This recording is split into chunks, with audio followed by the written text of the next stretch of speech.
Hi folks, welcome back to the channel and thank you for joining me once again. Well, as Monty Python used to say, now for something completely different. The manufacturer that I've not done, I've even heard of before, Bobcat Hobby Model Kits from China. And a very interesting subject they've come up with, the Yak-28P or Firebar as NATO notarized it. That was one of them. Obviously they would give a name to an aircraft. It would begin with B, like the bear if it was a bomber, and begin with an F, foxbat, firebar if it was a fighter. So this is a very interesting looking plane, quite apart from the manufacture of the kit. It's very odd. It's got two yucking grey engines stuck halfway along the wing, and it looks to me, and I'm sure you might think the same, certainly by the time you see more of it, like something out of a Jerry Anderson series. It looks to me like something out of either Thunderbirds or Captain Scarlet, one of those sort of aircraft that looks like a mishmash of other things brought together, and it looks very odd to me. It's got the tail looks like a MiG-15. It's got, I say, engines that look like they belong on a bomber, and then this very long fuselage with a two-man sort of a pilot and like a navigator stroke gunner weapons officer behind. Apparently they decided not to make it a bomber and have no bomb bay, no stores capable inside at all, but they made a big fuel tank instead. So it was basically an air interceptor really, to intercept, you know, the likes of American spy planes like the U-2 and things like that, and maybe any other American planes that might stray into the Soviet territory. Apparently it was the very last Yak ever made, last model of Yak, to serve the Soviet Union. So yeah, it's quite an interesting thing. So let's have a look at it. First of all, it's the most peculiar, when you see it in the side view, look at this, it's the most strange shape of aircraft, I think. It looks like, as I say, it's like a Jerry Anderson where it's been, you know, botched together from other aircraft. Curious looking machine. Very long, with what looks like bomber engines stuck on. It's almost like a fighter meets a bomber, like they've had an accident, and this is the love child of MiG-15 and I don't know, a big bomber like the Backfire or something. It's very odd. Anyway, we're going to see more on that in a minute. Bobcat models, by the way, yeah, made in China. Be interesting to see how we get on with Bobcat, because we've had a few Chinese kits recently, and there's been some good kits, but as those of you that follow the channel will realise, they're not always the clearest of kits in terms of their instructions, data, advice can be very vague or non-existent. Anyway, what does it say here? The Yak-28P, or NATO Firebar code name, is an all-weather interceptor variant of the Yak-28 family. It's developed in 1960 and deployed operationally from 64. It was produced between 62 and 67 and omitted the internal bomb bay. Omitted the internal bomb bay. The way they say it is though the other models must have that then. It had instead an interception radar was added in the large nose cone assembly, which is why it's got this very long bulbous nose, I guess. Generally armed with ANAB or ATOL air-to-air missiles. Short-range missiles are used, able to destroy medium-altitude targets such as bombers or surveillance aircraft. So obviously a B-52 went over the Soviet Union. They'd send this up to intercept it, I guess. And yes, it was the last aircraft to serve the Soviet Union from Yakolev, and in fact it said it was replaced by the Sukhoi Su-15, which is not that dissimilar looking if you think about it. Anyway, let's have a look at the kit, because this is going to be interesting for a new manufacturer that I've not encountered before. So, what have we got in here? I see that we've got, I think, some extras. I don't think this is actually part of the, no, it's not part of the kit. The owner of this, which is not me by the way, I think he's gone in for a little bit of nice special goodies. Let's just have a look. From Mini World it is, and it appears to be jet pipes. Looks like jet pipes to me. Can we open that without doing any harm? I'd like to have a nosy at these. Let's have a go. So I can get it out. There we go. Yes, it's the jet pipes, alright. Ooh, those are nice, aren't they? Beautiful turned jet pipes in aluminium. Yeah, very, very nice. Very, very precision mold engineered those are. Like it. Pop that back on there. And then it would seem that underneath there's also some fins, I think, for the weapons.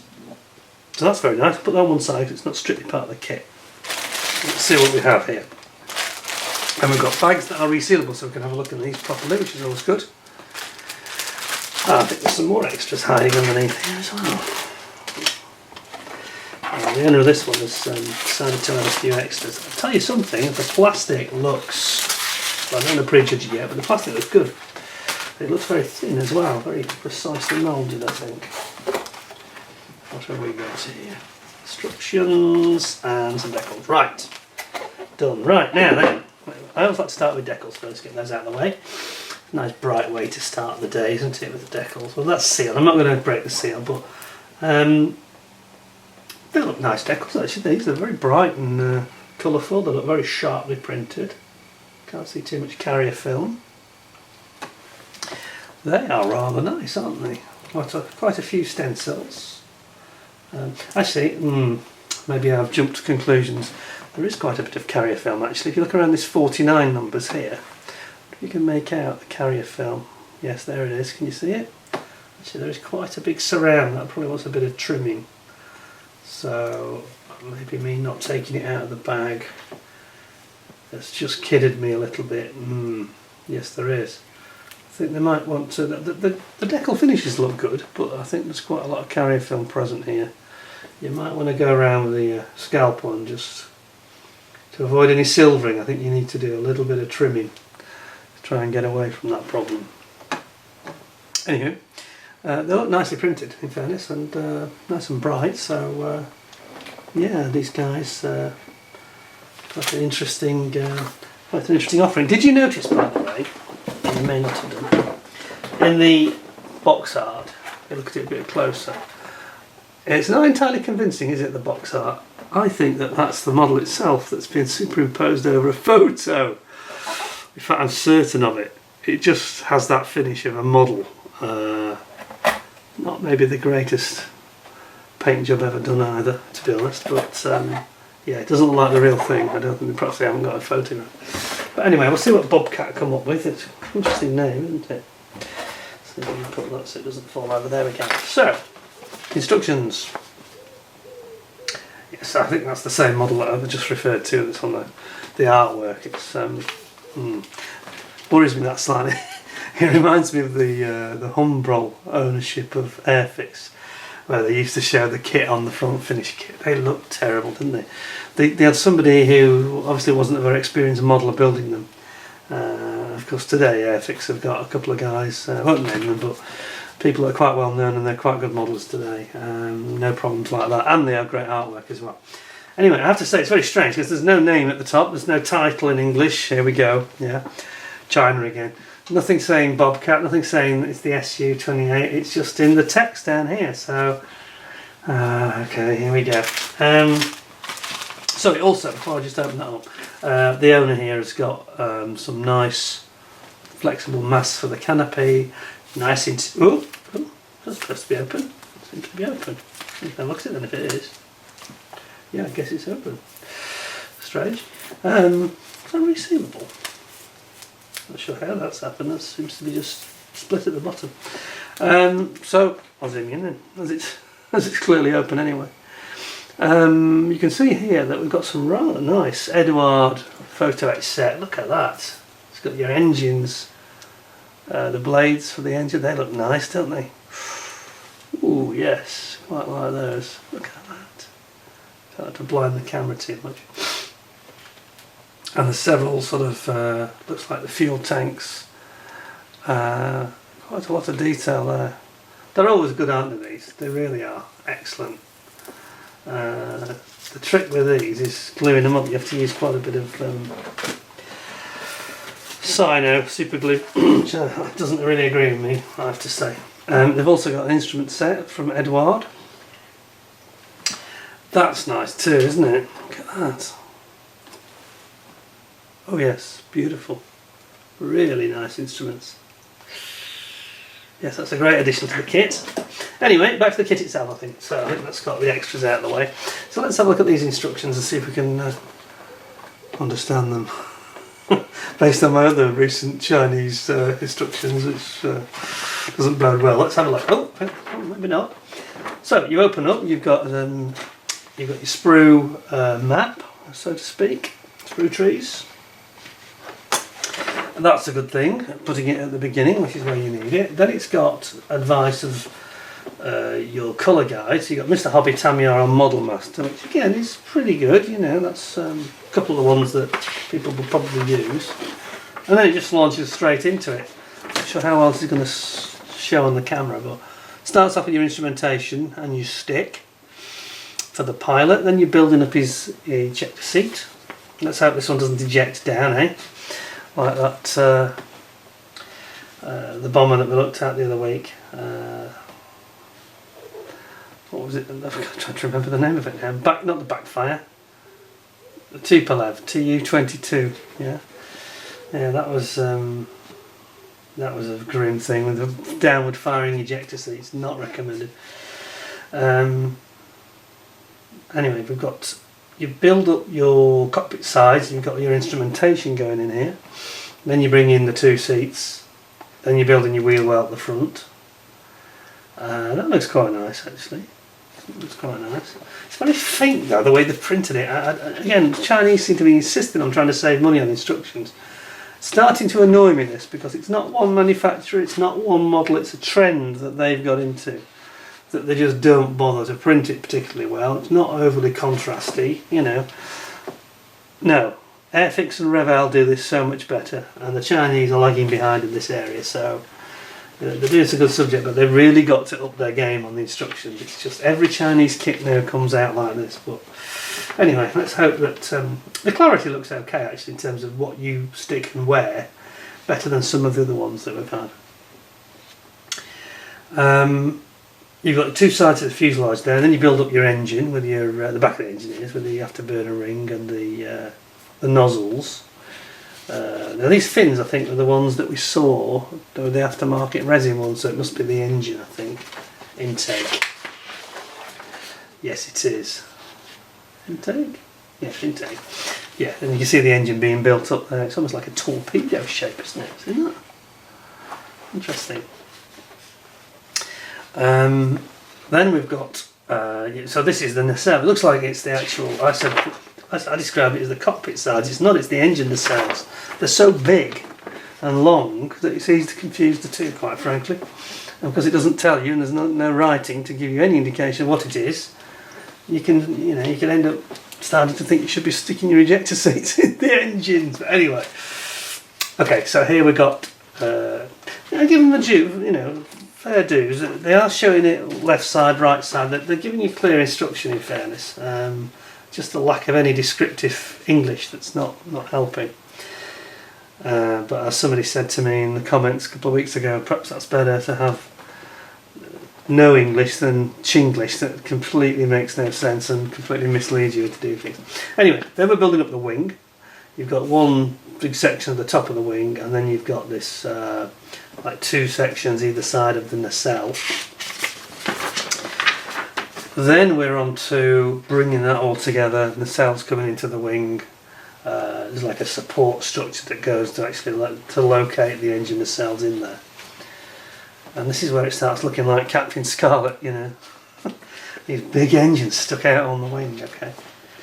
But again, you know, perhaps I was being harsh because they've shown it left and right, they're not just sort of skimping. And then we have, looks like we have two versions, so we've got two different tails options, so you need to be careful to make sure that you know which one you're going to be using. Then we finally, oh no, we're going into a bit of, oh no, okay, I need to wind you out for this. Started to look a bit like Great Wall Hobby, where suddenly the instructions change completely in their design and become a fold-out section. How odd. There wasn't any other, no, there's no other fold-out. Okay, so you're building up the front of the canopy windscreen over here, and then you're building what looks like the, what is that? Again, you've got to guess all the time. It annoys me, this. It really annoys me. You shouldn't be an interpreter for the Chinese, you know. Come on, guys, you can do better than this. What is that? Is it the tail cone? Tail cone, I think, at the back of the aircraft. Yeah, It is, because you can see it in the other illustration, but only by a process of searching. It's not clear. Anyway, you bring your cockpit, it goes on top of the wheel when you bring all the cockpit together, and then obviously the two sides of the fuselage brought in. You've got your cockpit combing on the top, then you've got your ANAB and ATOL missiles. I think that's the ATOL, isn't it? And then you bring it all together with these huge great wings and massive engines coming in. Your tail, whichever version you're going for, comes in, and your tailplanes go on with your MiG-15 style tail. And there are two different alternative noses, it would seem, on this kit. I don't know if they're actually both included. We shall find out. But it shows a long, slender nose or a short, fat one. And then it's got canopy coming. The canopy just slides back again. It's a bit like a MiG-15 style. It's a real Heinz 57 varieties, this aircraft. It reminds me of all sorts of things. And then on the other side we've got, again, with this strange design of instructions. It's just confusing. Then you've got your missiles going on underneath. To be honest, the way they illustrate it, it looks really cool. If that's what the plastic ends up looking like, we might be enjoying this one. And then you've got your doors going in for your nose leg. And it's got outer support pylon wheels, a bit like the Harrier's got, the wingtips. Obviously there's a lot of weight with those heavy engines, so it has a set of gear out on the wingtips. And that's the only gear it has, in fact. It doesn't have any central... Yes, it does, sorry. It's just, again, the illustration's not that clear. So it's a little bit like the Harrier, the way they've laid the gear out. That's very noticeable, isn't it? You've got gear right toward the back of the aircraft, right at the front, with a twin wheel and tyre arrangement, both front and rear, and then it's very like a Harrier, really. Very similar, anyway. What an odd setup. Okay, like I say, I'm not familiar with the Yak-28, so I'm learning as I go along here. But yeah, you see what I mean about the MiG-15, can't you? If you look at that, that looks like a MiG-15 tail to me. Yeah. And then you've got this very long aircraft, this long nose. There's no clarity about the different versions though, about which nose is which, what it relates to. I mean, the diagrams are good, but they're just not descriptive. You're left guessing. It's the same problem we had with the Hong Kong model Lancaster, and we had it with the Tu-22 to a lesser degree. That was Models Vit there from the Ukraine. They were a bit better, in fairness. But we also had it with the V1 flying bomb, didn't we? That was another one that had very poor instructions. Anyway, then you've got all your... Okay, that's fairly clear. You've got your stencils going on.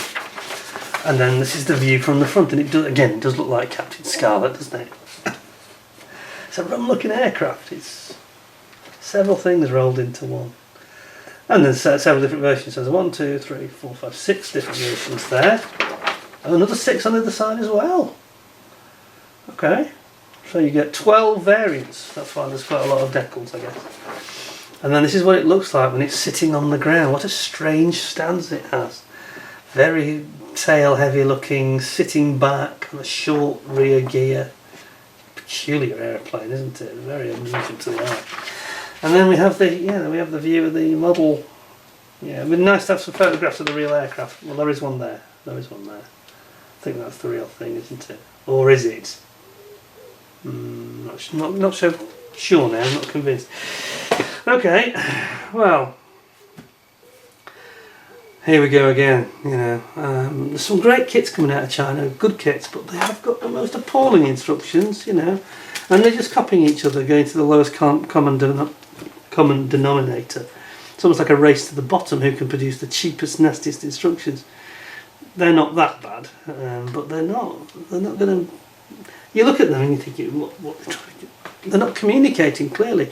We recently did that review of the two Zukimura Japanese, the Dornier Do335, the File, a twin engine aircraft, and also the Horton 229. I've never seen instructions clearer in terms of giving you the information. Where does this part go? What should it look like before, during and after you fitted the part? Brilliant. This is like a guessing game. And it's not this manufacturer, I say it's just a Chinese thing. They seem to be all doing it. Kitty Hawk with the same, absolutely appalling. AMK, same. AMK, they're the worst of the lot. They try and have as few sheets of paper as possible with as many processors going into one sheet. It's almost like they're trying to save trees, you know. Anyway, I'm ranting. Let's have a look at the plastics. I've got a nice feeling that's going to be much more impressive. Starting with the nose cone. Let's have a look at this.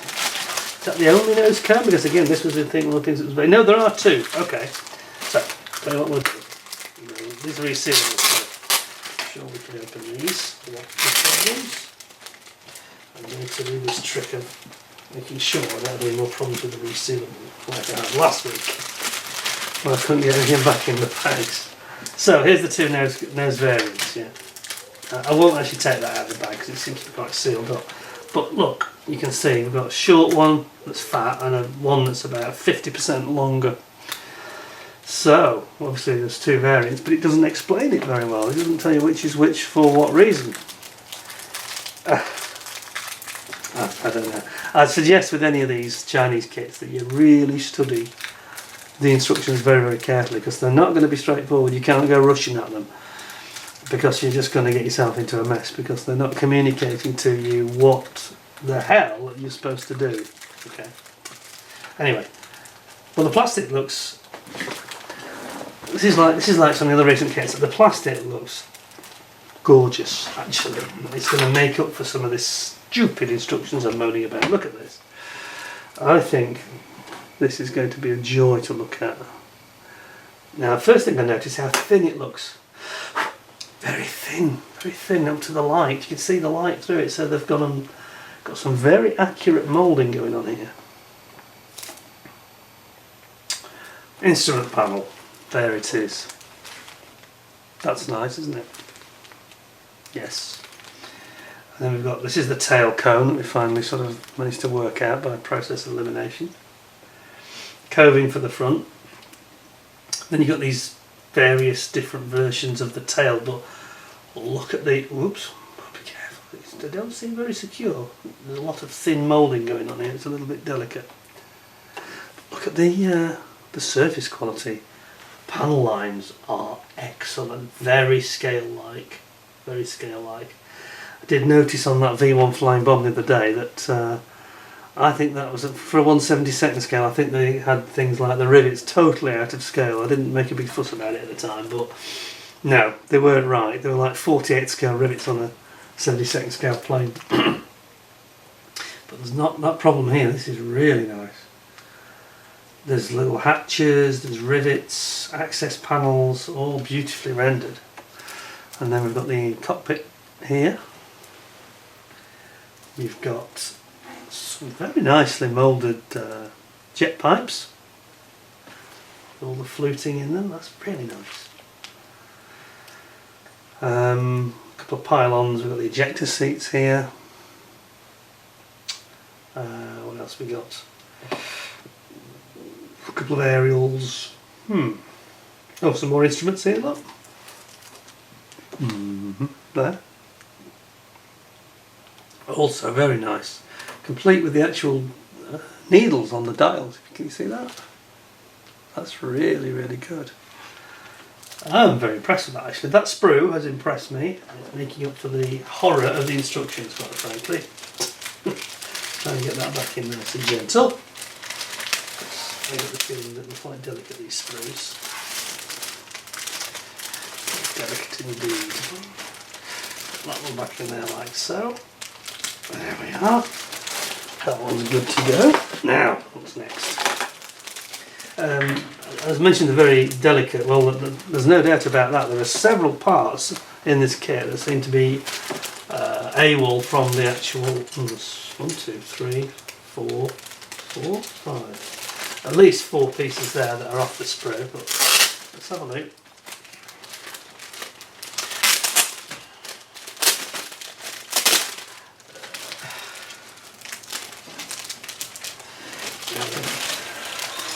Oh my goodness, all the bits.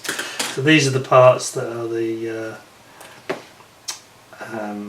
veins in the engine, and the owner of this kit has gone and got these nice resin ones. Shall we just compare them actually? Let's just have a look. Oh, they're actually a different shape as well. Can you see that? Shape's not quite the same on the angles. Is that? Oh, there are several different versions, that's right, okay. So this is the one that it's replacing, these two. Oops, there we go. And I must say the resin does look spot on. Very interesting. But they're all off the sprue. There's lots of pieces that seem to have fallen off. I think that these, not wanting to be too critical, I think it's because they've got some very fine sprue attachment points on some of these parts. If you look here, you've got your engine exhaust here, you've got your afterburner rings there, the engine impeller fan blades you can see there, very nicely moulded. Look at the tyres, they've got beautiful tread detail. It's a very fine tread, almost a slick in the middle, but they've got this beautiful moulding quality at the side, a bit like some racing cars have. And then we've got lots of bits of what looks like the undercarriage legs, etc., and some of the gear well. But it's nice. I mean, the moulding is really good. Virtually no flash really to speak of. There's very, very intricate moulding going on here. You see the wheels, centre of the wheels, wheel strap brakes. That's nice, very good. I'm impressed. They can't get some decent instructions to go with the plastic really. Again, that back gently, so. That's another one that can go safely back. Now then,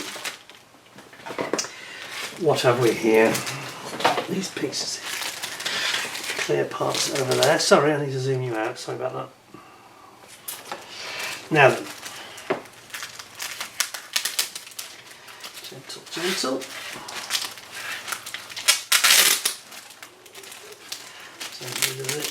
I do like the resealable bags, that's a big help, I've got to say. Everybody should be doing that now, really. Airfix, are you listening? Now then, again we've got some quite delicate feeling sprues here. Zoom you in.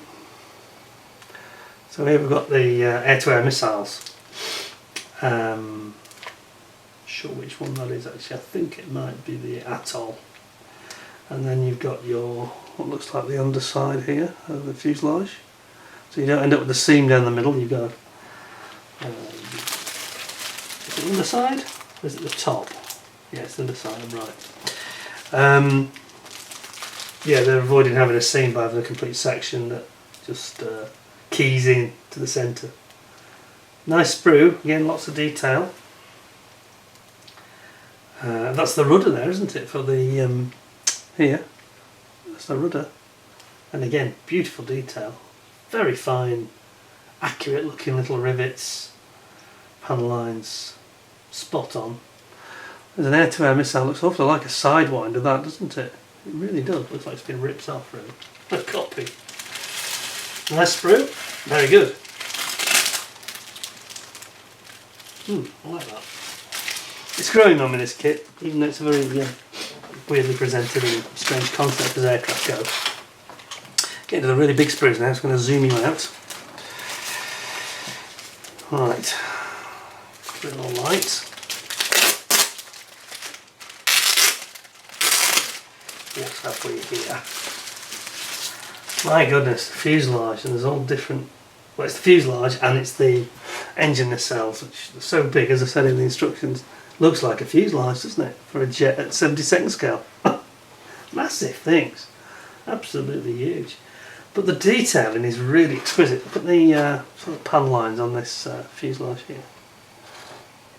Really nice. Not much wrong with that. So the cockpit goes. Yeah. And again on the nacelles you can see lots of panel lines, access hatches, riveting. Gorgeous detailing, to be honest.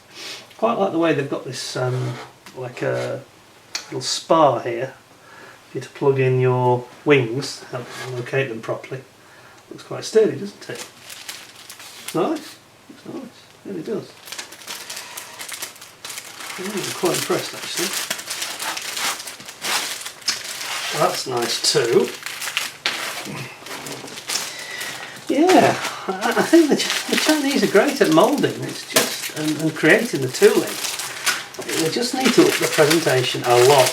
They really do. I'm going to come in a rant now in every video. This is, but there's a pattern developing. There really is. Now then, zoom you right out. Getting how big is a big sprue. Okay, look at this. Looks so we're going to zoom out more. That's it. Now then, now this, I don't know if you can tell, maybe if I backlight it a bit you might see a bit more, but can you see how they're almost translucent, the very thin moulding? You see that? Let's try and zoom you in a bit. Now you can just about tell with the backlighting. You can see that? That tells you that that's very, very thinly moulded. Look at that there. It's almost see-through the trailing edge of the wing, and it looks really nicely done. The detail on these wings is incredible. So I'll just switch those back off again. We can see the front face better. Look at the little access hatches, all the riveting, all the panel lines. Nice, nice.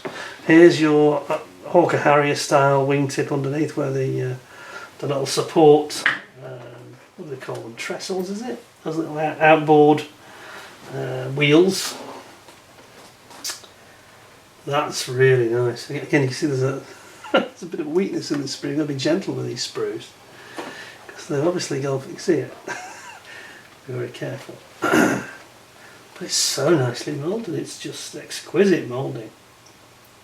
Really sort of Tamiya standard, it's thin. It's so thin, plastic.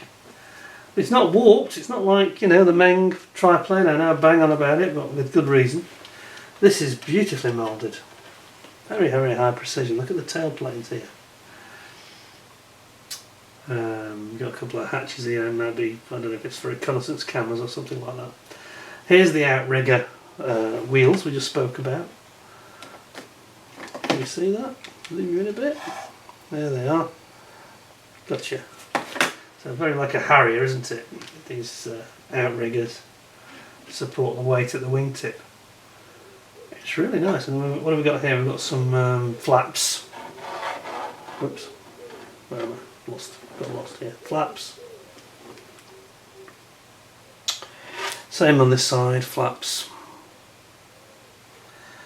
And then you got your inboard section of the wing, and here you can see the beautifully moulded actually. You can see the shape, can't you? A dead fit, I bet that goes in nicely. Moulded the nacelle top. Again, to avoid a seam, I guess. That's nice. It's a nice kit actually. It's a very unusual plane, very unusual looking aircraft, but they've done a great job in the moulding, I've got to say. Yeah, it's reminding me of the HKM Lancaster. Silly instructions, but beautiful moulding. Okay, and then finally the clear parts, which we'll do a jolly good butcher's out. Let's bring you out a bit. So, are they clear first and foremost? Two versions of the canopy, it would seem, one windscreen. Gentle. There we go. A tiny bit of distortion, but the clarity is very good.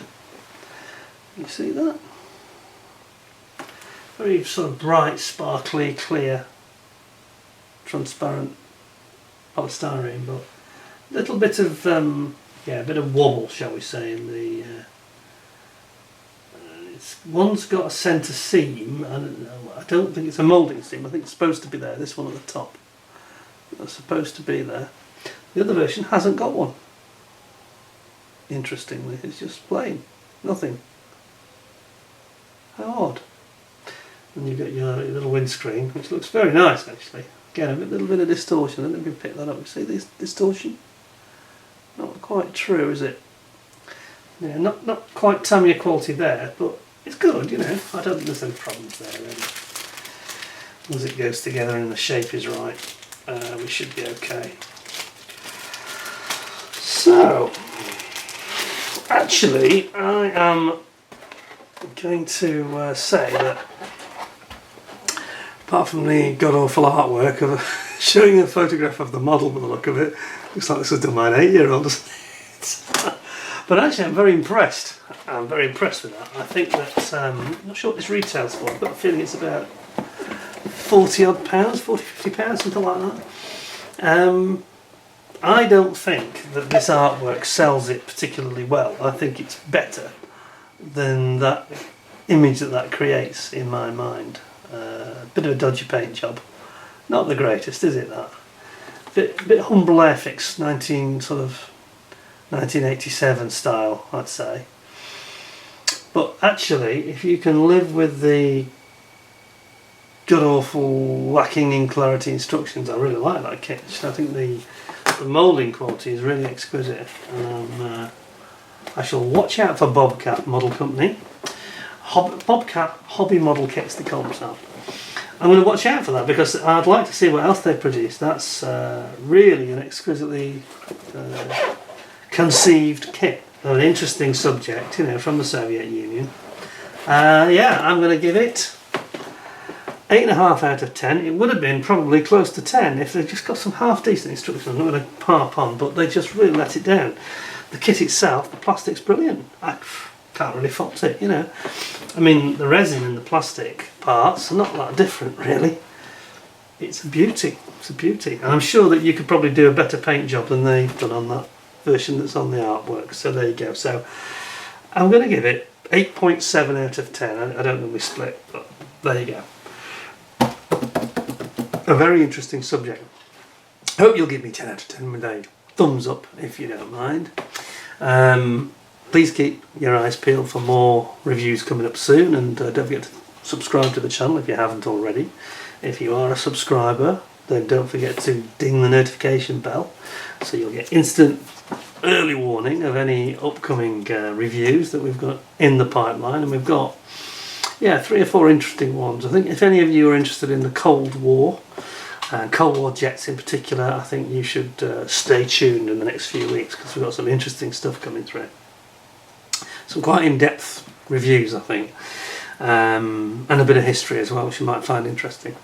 Please comment, please like, share, subscribe, and I'll just say until the next video, thanks very much for joining me. I hope you all stay well, stay safe, and in the meantime, thanks a lot, and bye for now.